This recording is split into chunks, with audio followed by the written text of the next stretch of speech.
Sublime Records presenta.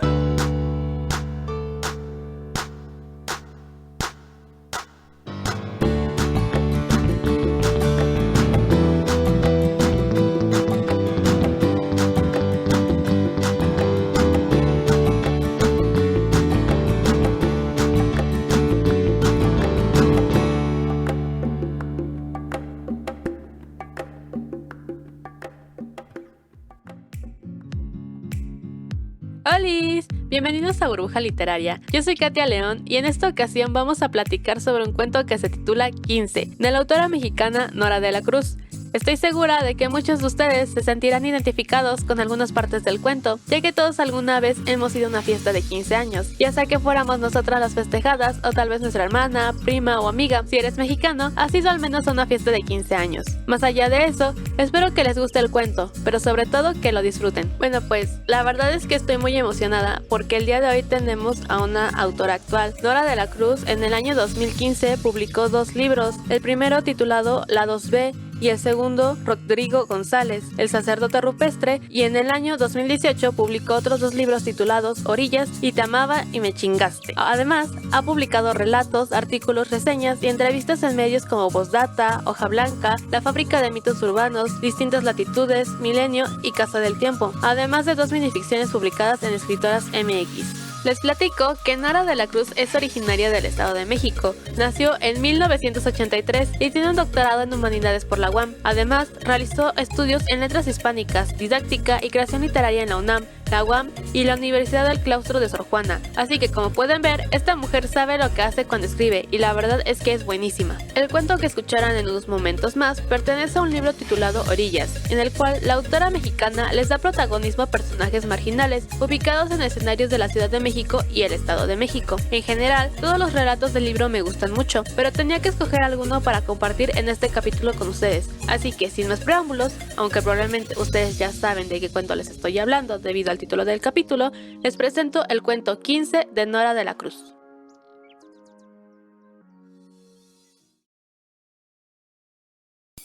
Estaba lista. ¿Fiesta o viaje? Viaje, a donde sea, pero sola. Calle Mar, California, Malibú, Florida. Semanas atrás, Gina me había acompañado a comprar un traje de baño. 2 piezas, colores brillantes. Estaba escondido debajo de mi colchón. De encontrarlo Nico, seguro se lo enseñaba a mi papá y a Marta. Otro pleito ridículo, como el de los shorts. ¿Qué tenían de malo? Todas los usan. Pero igual papá salió de mi cuarto azotando la puerta y me castigó el celular. No sé si fue por los shorts o porque lo llamé tirano y le dije que lo odiaba. Era sábado. Salimos a desayunar al restaurante de siempre. Mi papá ha ido cada semana desde que llegó a El Paso. Cada vez que vamos nos cuentan a Nico y a mí la misma historia, que ahí se conocieron. Papá era fanático de los Cowboys y Marta era mesera. Él llegaba los lunes en las noches y jugaba a su equipo, y era el único que no bebía. Porque llevaba a su nena. Todavía me llaman así. No me gusta, excepto cuando cuentan esa historia y él sonríe. Tenemos una sorpresa, ¿verdad, Mando? Papá gruñe. Mira tantísimo sus pancakes. Les unta mantequilla con todo cuidado, como si fueran los primeros que comen en su vida, o los últimos. Marta saca un sobre de su enorme bolso de imitación de piel.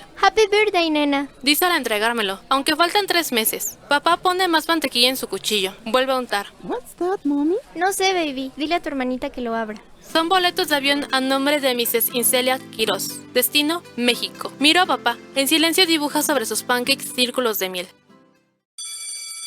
Gina me había pedido prestado el libro de Science, así que puse el boleto de avión entre las páginas para que lo encontrara y preguntara. Cuando me lo devolvió, no parecía impresionada, ni siquiera cuando me escuchó decirle a las demás que iba a viajar sola a otro país. México no es otro país. Yo cruzo con mis papás cada domingo para ir a almorzar. Sí, pero yo no voy a Juárez, sino al DF. Ella dijo que era igual, y sentí una manchita en el ánimo. No es cierto, insistí, aunque no podía saberlo. Era la primera vez que iba. Como fuera, Gina nunca había volado, ni a México, ni a ninguna parte. Y a diferencia de mí, no lo haría pronto. Ella pidió quinceañera, como todas. Yo la acompañaba a veces a las reuniones que tenía en el Starbucks de Misiones, con el planificador de fiestas que su mamá había contratado. La mamá de Gina era muy guapa, e insistía siempre en que las amigas de su hija la llamáramos decíamos Vero en vez de decirle señora. En esas reuniones daba indicaciones precisas sobre cada detalle de la fiesta, las canciones que pondría el DJ, el momento en que llovería en burbujas de jabón sobre los invitados, el formato en que quería las fotos digitales. De vez en cuando volteaba a ver a su hija para preguntarle qué le parecía todo eso, pero casi nunca esperaba escuchar la respuesta antes de volver a hablar. El planificador tomaba nota de todo y aclaraba a cada instante que las nuevas ideas aumentarían un poquito el presupuesto. Su clienta reía abiertamente. Eso no es problema. Solo se cumplen 15 una vez en la vida. Gina y yo salíamos al estacionamiento a fumar. Ella siempre llevaba en la bolsa varios chicles Bubalú, que partía en dos para embarrar el cigarro con un poco de relleno líquido antes de encenderlo. Así, la ropa no se apesta a humo, sino a caramelo. Antes de volver a entrar, mascaba el chicle. No sé para qué se tomaba tantas molestias. Su mamá no se daba cuenta de nada, a veces ni siquiera de que habíamos salido. Aunque la abuela Julie me llamaba por teléfono con frecuencia, no la conocía en persona. La había visto en un par de fotos de cuando mi mamá era niña, pero no estaba segura de poder reconocerla, o ella a mí. Pensé en estas cosas cuando la aeromoza hizo el anuncio. Comenzaba el descenso y en breves minutos aterrizaríamos en la Ciudad de México.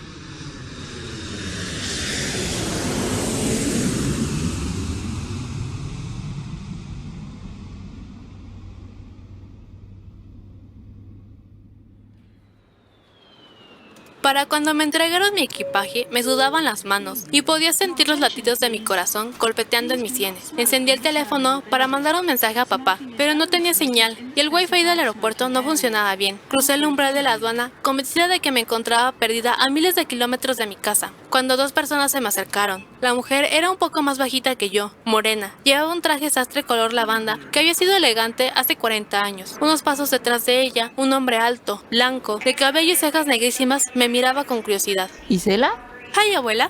Pensé que había palabras mucho más apropiadas para la ocasión, pero no se me ocurrieron en español. Probablemente a ella le sucedió lo mismo, porque no hablaba inglés. Me miró en silencio, luego extendió los brazos, como si fuera a rodearme con ellos, pero solo me puso las manos sobre los hombros un momento, y luego volteó a ver a su acompañante. Tu tío Javi. Ándale, ayúdale. Entonces, los ojos castaños del tío hicieron un gesto de volver de un pensamiento muy distante y buscaron mis maletas. Mi abuela volvió a verme con una sonrisa que no parecía suya. Acarició mi hombro derecho con cierta prisa, se dio la vuelta y comenzó a caminar delante de nosotros. Javi también me sonrió sin decir palabra.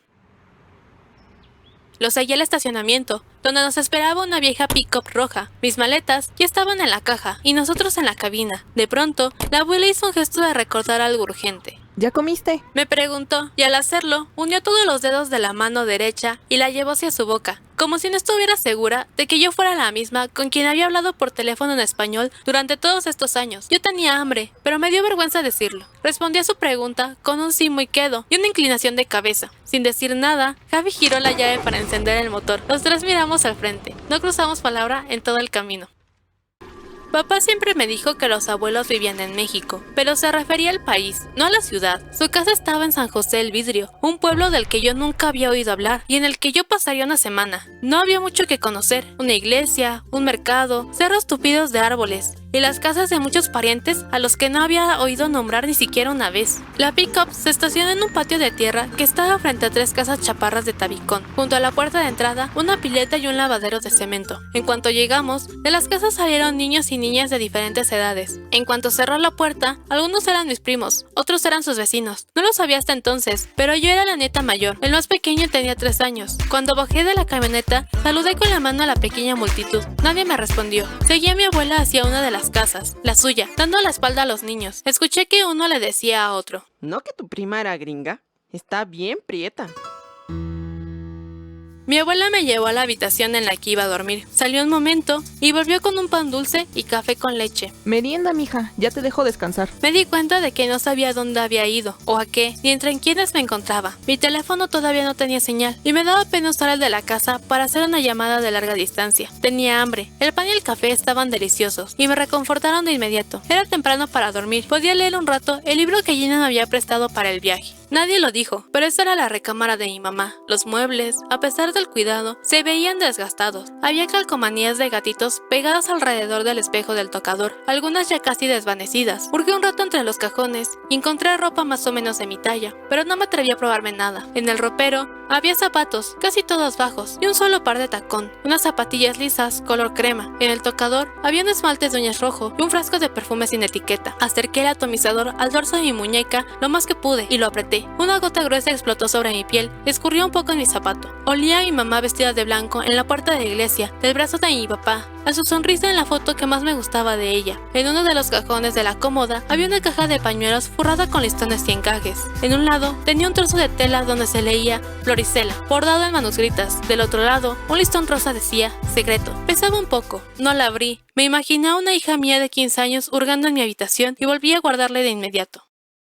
Los días volaron y eran prácticamente iguales, como a las palomas del otoño. Un gallo cantaba a las 6 de la mañana y todos en casa despertábamos, como en las caricaturas. Al desayuno venían la tía Fabi y sus hijos Pepe y Angelita, el abuelo Sergio, el tío Javi y yo. Había pan, café de olla, leche con chocolate, huevos con salsa y un extraño yogur o licuado de mango al que mi abuela llamaba búlgaros. Yo comía un panqué en silencio mientras todos conversaban, y cada 5 minutos mi abuela me preguntaba si estaba bien. Al terminar el desayuno, entre todos limpiábamos la cocina. Luego mi abuela y yo hacíamos una ronda por 2 o 3 casas del pueblo, donde yo entregaba un sobre con el nombre de algún señor y luego las palabras y familia. El sobre lo recibía siempre una mujer de la edad de mi abuela, a quien me presentaba como mi tía, que además iba a ser mi madrina de iglesia, de flores, de mole, de vestido, de fotos, de coronación o de pastel. Cada una de mis tías madrinas lo abría y sacaba una tarjeta con flores rosas junto a las que se leía mis 15 años y Cela. Dentro aparecían los nombres completos de mis padres y mis abuelos, que invitaban a una misa de acción de gracias y a una comida al finalizar. Todas me agradecían efusivamente la atención, así decían, y luego viendo a mi abuela comentaban: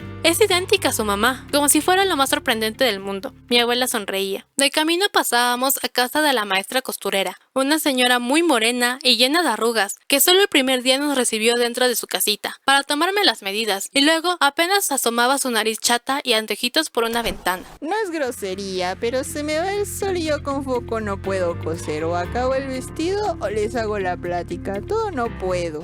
Sí, ándele, hasta luego. Supe que era huérfana porque me lo explicó Gina la primera vez que fue a mi casa, cuando éramos niñas. Se iba a quedar a dormir y Marta nos sirvió la cena al volver del trabajo. Cuando fuimos a mi cuarto, me dijo que mi mamá era muy bonita, y yo le respondí que Marta no era mi mamá. No sé por qué lo hice, nunca se lo decía a nadie, aunque todos se referían a ella así. Dile a tu mamá, decían los profesores, y yo le daba los recados a Marta. Pero ese día le conté a Gina que mi mamá verdadera había conocido a mi papá en México, cuando eran jóvenes, que se enamoraron y se fugaron a Juárez, porque mi mamá quería cruzar a los Estados Unidos. Ella se embarazó y me tuvo en El Paso, pero cuando yo tenía 1 año, le dio cáncer y se murió. Marta me contó eso, que todo había sido muy rápido. Mi papá no hablaba de ella casi nunca, pero cuando lo hacía, no se ponía triste, como les pasa a los reyes en los cuentos. Ni mi madrastra era mala, ni yo era huérfana. Eso le dije a Gina, que yo sí tenía familia, pero ella me explicó que si tu mamá o tu papá se morían, eras huérfana, y como mi mamá verdadera estaba muerta, yo lo era, aunque no lo recordara y me pusiera triste cuando contaba todo esto. Tal vez yo ni siquiera tendría por qué saber que existió mi mamá. Si no me lo hubieran dicho, no lo recordaría, pero Marta me dice siempre que hay que mantener su recuerdo, que no lo entiendo porque soy chica, pero que un día lo voy a agradecer. Ella fue la que puso su retrato en una mesita del comedor y la que le lleva flores cada año al panteón. También fue suya la idea de que no perdiera el contacto con mi abuela Yuli. Por eso hablábamos por teléfono cada domingo desde que entré a la primaria. Eran llamadas cortas pero amables. Todos conversábamos un ratito con mi abuela, hasta Nico. Le preguntábamos cómo estaba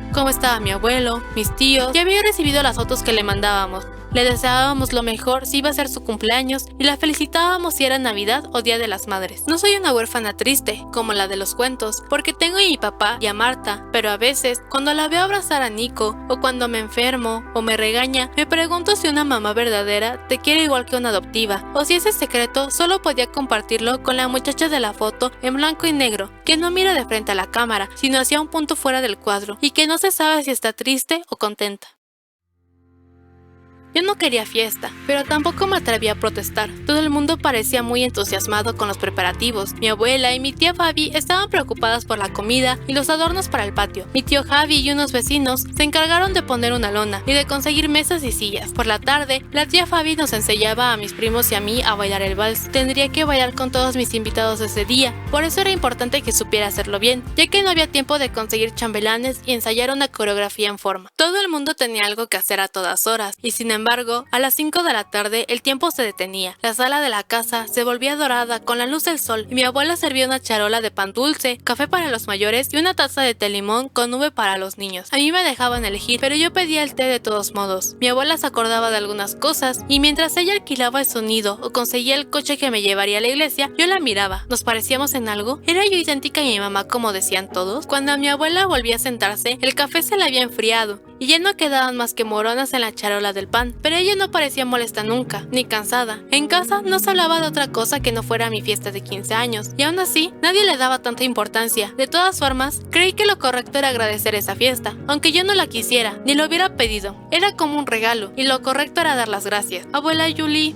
Mande. quería darte las gracias por todas las molestias que te estás tomando por mi fiesta. No es molestia. Aquí todas las hijas y las nietas han tenido sus 15 años. ¿Y mi mamá tuvo? Ella pidió viaje. Fuimos a Acapulco. Veía muchas películas tu mamá. Yo creo que por eso se le ocurrían esas cosas. Tu abuelo hizo muina porque era la hija mayor. Tenía mucha ilusión con esa fiesta. Pero la adoraba. Al rato se le pasó. Igual le compró vestido y la llevó a retratarse. Una de esas fotos se las dimos a tu papá. Corté los listones con unas tijeras que encontré en el cuarto de mi abuela, y al abrir la caja encontré una Barbie, unas calcomanías aterciopeladas con forma de ositos y corazones, un libro de poemas titulado Declamador sin maestro, 2 revistas pequeñas, de bolsillo, llamadas notitas musicales, un diario cerrado con un candadito, la llave, cartas de Ana Julia, Dulce Ivonne y Claudia Arlet, todas plegadas con muchos dobleces y llenas de siglas que no pude descifrar, como TQ1CHY2M. Estaban también el boleto de avión de Ciudad de México a Acapulco, 7 conchitas, 2 piedras blancas y unas florecitas amarillas aplastadas entre los poemas. Primero acomodé todas las cosas sobre la cama y les tomé varias fotos con mi teléfono. No tenía que entenderlo todo en ese momento y seguramente después necesitaría recordar los detalles. ¿Por qué no te trajiste la caja? Me preguntó Gina cuando volví y le conté todo. Le respondí que esas cosas eran de mi abuela. Ella dijo que eran de mi mamá, así que yo también tenía derecho a quererlas, pero me pareció que mi mamá era más de mi abuela que mía. Somos más de nuestros papás que de nuestros hijos. Creo que esa es una de esas cosas que los grandes dicen que vas a saber cuando crezcas, pero por ahora yo siento que sí. Mi curiosidad me llevó directo al diario. Giré la llavecita dentro del pequeño candado y abrió enseguida con un crujido miniatura. Las páginas eran rosas y estaban llenas de calcomanías y de fotos recortadas de revistas. Lo único que había escrito eran letras de canciones. Copié los títulos para buscarlas en Google cuando volviera a casa, pero solo las primeras hojas estaban usadas, los demás estaban en blanco. Las cartas estaban llenas de dibujos, de frases cariñosas y promesas de amistad eterna. Me pregunté si las amigas de mi mamá guardaban las que había escrito ella. Hubiera querido leerlas. Ya casi era de noche cuando volví a guardar todo. No hubo forma de disimular los cortes en los listones, pero eso no me preocupaba. Lo inquietante era pensar que mi mamá era como un rompecabezas cuyas piezas estaban dentro de esa caja, y aunque yo quería unirlas, no sabía cómo.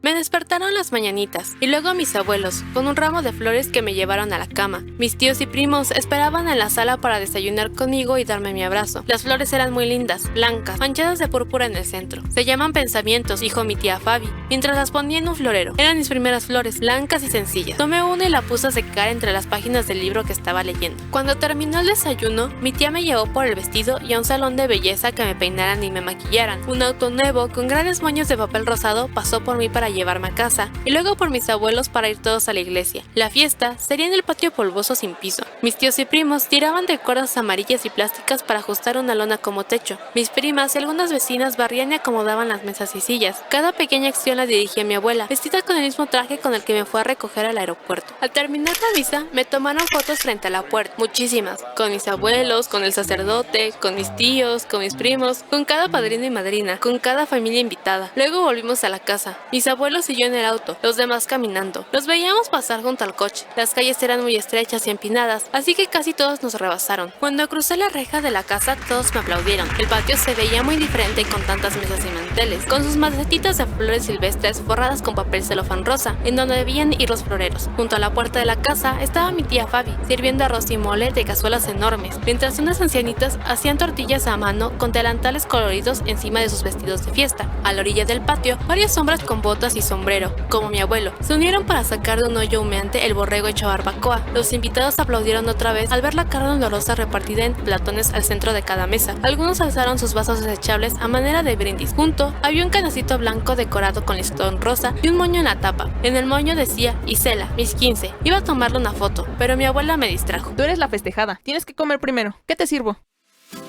Volvió el tiempo para la fiesta de Gina. Fue tal como su mamá la planeó. Le hicieron muchas fotos afuera del Museo de Arte de El Paso, antes de ir a la fiesta en Juárez. Hubo DJ y no falló el sonido como en mi fiesta, ni nadie se mojó los pies porque fue en salón y no en un patio enlonado. Las coreografías fueron espectaculares, con luces y burbujas de jabón. Ninguno de los chambelanes se equivocó, como cuando mi primo se resbaló con el lodo. Al ver a mi amiga bailar el vals, recordé al mío. Todos los invitados habían aplaudido muy fuerte y nos pidieron repetir el número 3 veces. Es que bailaste muy bonito, me decían a cada rato mis padrinos y madrinas. Es decir, casi todos los invitados. Mi abuelo, ya borracho, insistió en dar un discurso, pero no pude hilar más de 2 frases sin llorar. Mi abuela fue muy rápida a abrazarlo y a quitarle el micrófono.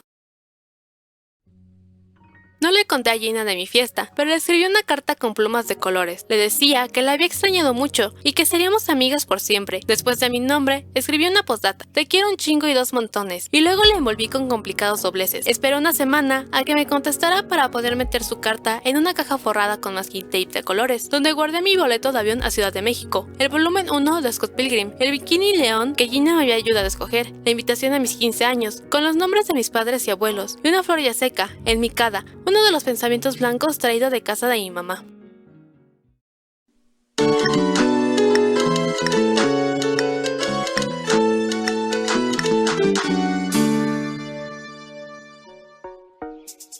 Este fue el cuento 15 de Nora de la Cruz. Les quiero platicar que la forma de escribir de la autora mexicana me parece magnífica, en el sentido de que retrata de una forma bastante cercana a la realidad la vida de sus personajes. En el caso del relato que acaban de escuchar, realmente considero que una chica de padres mexicanos que vive en Estados Unidos podría contar algo parecido como parte de sus recuerdos al cumplir los 15 años. Sus textos tienen un punto en común: usa personajes marginales. El libro se titula Orillas porque los escenarios de sus narraciones se encuentran a las orillas de la ciudad, pero también a las orillas del país. Como ya les mencioné, todos los cuentos que se encuentran en este libro me gustan mucho, pero les quiero recomendar 2 en específico que son de los que más me gustan. Se titulan Estrellas recién lavadas y Misión Cuba. Si los leen, no se olviden de compartir sus comentarios a través de redes sociales. Antes de pasar al cierre de este programa, les recuerdo que si les gustaría que leyéramos aquí alguno de sus textos, manden al correo electrónico burbujaliteraria@gmail.com, que los estaré checando y compartiendo, no solo en el podcast, también por redes sociales. En esta ocasión, para la sección Aportaciones de Gente Común para Gente Común, nos acompaña Luis Silva, quien nos leerá uno de sus cuentos que se titula Este no es mío.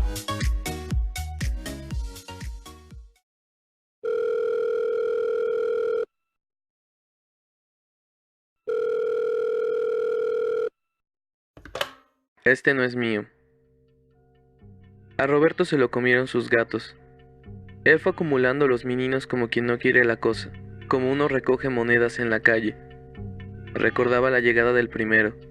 Había salido de su casa con la vulgar intención de comprar abarrotes. De camino a la miscelánea oyó detrás suyo el sigiloso trotar del gato. Su movimiento era silencioso, pero Roberto podía escucharlo. Le rebotaba en el caracol de su oído. Lo vio, blanco opaco, diminuto, sin importancia, con unos ojos claros que pedían asilo. Roberto volteó a ambos lados, esperando que alguien lo reconociera como suyo, pero nadie reclamó al animal. Debe de ser mío, pensó. Lo recogió, acunándolo en sus brazos como uno de niño su peluche favorito, y se lo llevó a casa. Después de recibir a su primer invitado, la voz se corrió en la comunidad felina, o eso le parecía a Roberto.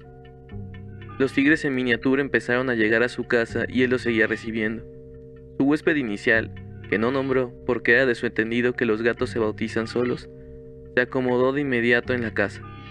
Dormía sobre el comedor, afilaba sus garras en las plantas y hacía sus necesidades en la tina. Incomodidades mínimas para Roberto, que comía en la sala, detestaba a los seres vivos de esas macetas y por lo general no tenía servicio de agua, así que se bañaba en la gasolinera de cerca de su casa. Es por esto que no tuvo ningún inconveniente en aceptar al siguiente gato, un pardo que lo esperó fuera de su ventana en la torrencial lluvia. El felino estaba empapado, pero no se movió de su lugar hasta que Roberto percató de él y lo invitó a entrar. Después llegaron otros, acendrados gatos blancos, neblinosos gatos grises, una pareja de siameses y algunos con manchas negras y pelaje naranja. Eventualmente apareció un gato negro, sentado en la puerta de entrada. Roberto lo dejó entrar y ese pedazo de la noche avanzó con elegancia hasta llegar al sofá y se escondió por debajo. El suceso preocupó levemente a Roberto, pero no pudo dedicarle más atención. El tránsito de gatos no se detenía. La población felina fomentó el lado desprolijo de Roberto. La casa se hizo una madriguera. Olía a criadero de conejos debido a que el piso de madera absorbió los orines como una esponja. Una espesa capa de pelo cubría los sillones, las cortinas y toda su ropa. Había platos con comida podrida en puntos estratégicos de la casa, porque le dejaba a los gatos sus obras. Configuró su vida alrededor del desorden, porque le era más fácil aceptarlo como su realidad que enfrentarse al torrente de misifuses que llegaban. El día que murió, Roberto se estaba preparando un emparedado. Su nariz ya no registraba el perfume de meados, pero detectó el aroma a vinagre de los pepinillos curtidos que rebanaba y sintió vértigo. Le recordaba el sudor, un olor primitivo que despertó un asco en su cerebro. Pretendía tirar el líquido en que flotaban los encurtidos al fregadero, pero este era ocupado por un gato egipcio. «Este no es mío», pensó Roberto. «No puede serlo, yo no lo metí a la casa». El desértico felino le sostenía la mirada, desnudándolo, proponiendo en sus ojos, redondeados como limones, un enigma. Roberto no pensó siquiera en resolverlo porque un pánico poderoso se apoderó de él. Encontraba grotesca la piel de la esfinge, que se desparramaba como un océano color carne sobre el acero del lavadero. «No es mío, no es mío, no es mío», se repetía como un salmo. «Los otros sí, los reconozco, los dejé entrar, pero nunca uno como tú. No es posible». Último invitado seguía quieto, imperturbable. Roberto avanzaba en reversa, sin quitar los ojos del pelado felino, repudiando su desnudez, odiando el secreto en la luz de sus fanales. Sus zapatos encontraron un charco fresco de micción gatuna y resbaló, golpeando su cabeza contra el piso. Perdió la conciencia. 2 rayas azules iluminaron la oscuridad de la alacena. El gato negro hizo su recorrido lentamente, como si fuera el más importante. Llegó a un lado de Roberto, acariciando su cuello con su cola, jugando con sus cabellos. Después se sentó gentilmente sobre el rostro de su dueño, ahogándolo en su vasta oscuridad. El instinto despertó a Roberto, que iba a quitarse el felino para respirar, cuando sintió en su boca el pelaje del animal. Una fría resignación tomó control de su cerebro. «Si me van a matar», pensó, «mejor que sea uno de los míos, uno recubierto de mullido pelo, uno que no plantee mortales cuestiones con sus ojos». La vida se le acababa en débiles espasmos, que él trataba de controlar para facilitar su muerte, cuando sintió, en el dorso de su mano, una rasposa lengua. Los gatos, pardos, anaranjados, blancos y grises, se preparaban para comerlo. De nuevo sintió la helada conformidad. «Dejé a uno entrar y llegaron todos. Uno me mató y todos me van a comer. Mientras me coman los míos», pensó, «no hay problema». El festín comenzó con un mordisco al brazo del cadáver.